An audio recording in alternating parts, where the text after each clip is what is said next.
नमस्कार व्यूअर्स, मैं आपका दोस्त और होस्ट डॉक्टर दीपक चौधरी अपने चैनल पर स्वागत करता हूं। मैंने ये चैनल समाज में पाइल्स फिशर फिस्टुला जैसी एनरोटल डिसीज के बारे में अवेयरनेस जगाने के लिए ही बनाया है। मैं जानता हूं कि हमारे देश की तकरीबन 90% आबादी अपने जीवन में कभी ना कभी पाचन की समस्या के कारण, खान पान के कारण इनमें से किसी एक हेल्थ इश्यू से ग्रस्त होते हैं। लेकिन शर्म से किसी को बताते नहीं है या डॉक्टर से सलाह लेने में झिझकते हैं। चेकअप करवाना तो बहुत दूर की बात है, फोन पर साफ साफ अपनी प्रॉब्लम्स को भी डिटेल्स में नहीं बता पाते हैं। मैं समझ सकता हूँ आप लोगों की प्रॉब्लम। अपने 13 सालों की प्रैक्टिस में अगणित सर्जरी करने के बाद मैं कुछ ऑपरेशन के बेस पर आज का ये वीडियो बना रहा हूँ, इस आशा के साथ कि आप ये वीडियो लास्ट तक जरूर देखिएगा। पाइल्स लेजर ये चैनल सब्सक्राइब करें, बेल आइकॉन पर क्लिक करें तथा लाइक और शेयर करें, पाइल्स से हमेशा के लिए छुटकारा पाए। और जानिए कि आप लोगों को क्यों वार्न करता रहता हूं। आप सभी से हाथ जोड़कर विनती है कि आप प्लीज एक एक्सपीरियंस सर्जन से ही अपना इलाज करवाएं।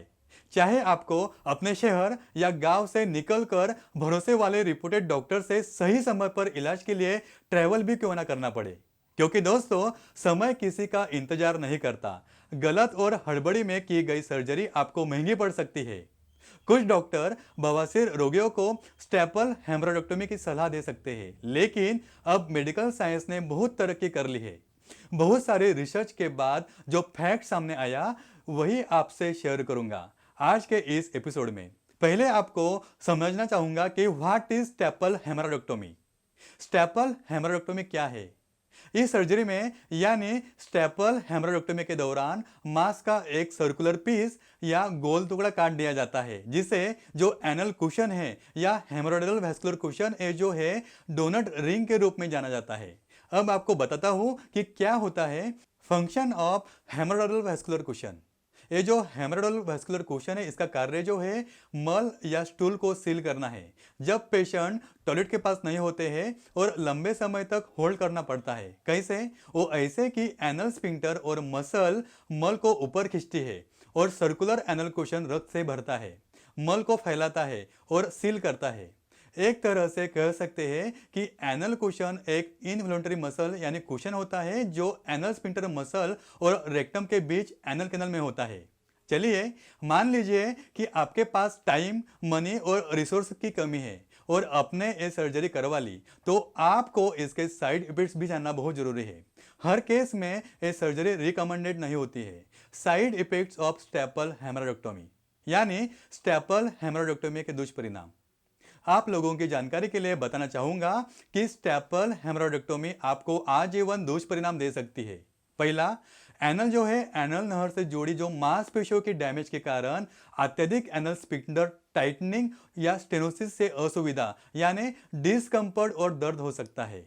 दूसरा, anal haemorrhoidal vascular seal cushion को काटने के कारण लाइफ टाइम फीकल अर्जेंसी यानी लंबे समय तक मल धारण करने में असमर्थ हो सकते हैं।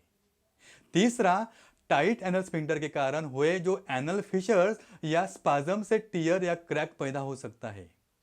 चौथा, इसका जो दुष्परिणाम है, चौथा, एनल कैनल में ट्रोमा और कनेक्टेड मसल डैमेज के कारण रेक्टल कुशन को टाइट और नैरो कर देती है। बाद में पांचवा, एनल स्फिंक्टर मसल से टाइटनिंग्स एंड नैरो हो जाने के कारण जो पेंसाइल साइज नैरो स्टूल हो जाता है यानी बहुत पतला हो जाता है। छठा, एनल स्फिंक्टर मसल में ब्लड सप्लाई की कमी के कारण गैंग्रीन भी हो सकता है। सातवां, स्टेनोसिस की डिस्कम्फर्ट के कारण नाखुशी। आठवां, काम के घंटों के दौरान फेकल अर्जेंसी की चिंता के कारण खाने और स्वतंत्र रूप से इधर उधर जाने में असमर्थ होना। नौवां, एनल स्फिंक्टर की मसल अपनी ओरिजिनल पोजीशन से रॉन्ग पोजीशन में डिस्प्लेस हो सकता है। 10वां, पीठ में तेज दर्द और महीनों तक खून भी बह सकता है। 11वां, शारीरिक और साइकोलॉजिकल ट्रॉमा को भी नाकारा नहीं जा सकता।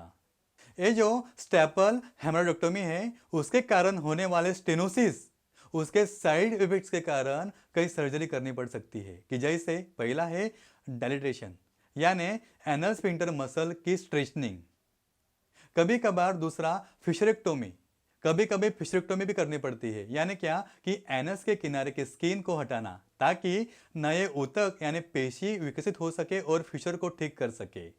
बाद में तीसरा स्पिंक्टरेक्टोमी, यानी क्या कि टाइटनेस को दूर करने के लिए स्पिंक्टर मसल को काटना पड़ता है।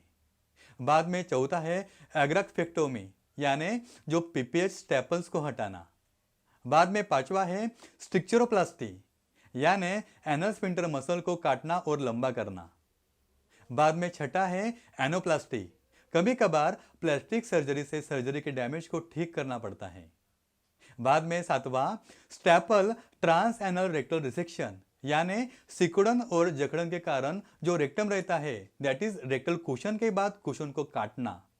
मेरे इस वीडियो को बनाने का मकसद आपको डराने का बिल्कुल भी नहीं था, बस आप जागरूक रहे और सही डिसीजन और सेकंड ओपिनियन जरूर लें। अगले एपिसोड में मैं एक और सर्जरी के बारे में आपसे बातचीत करूंगा। अपना ख्याल रखिएगा। धन्यवाद।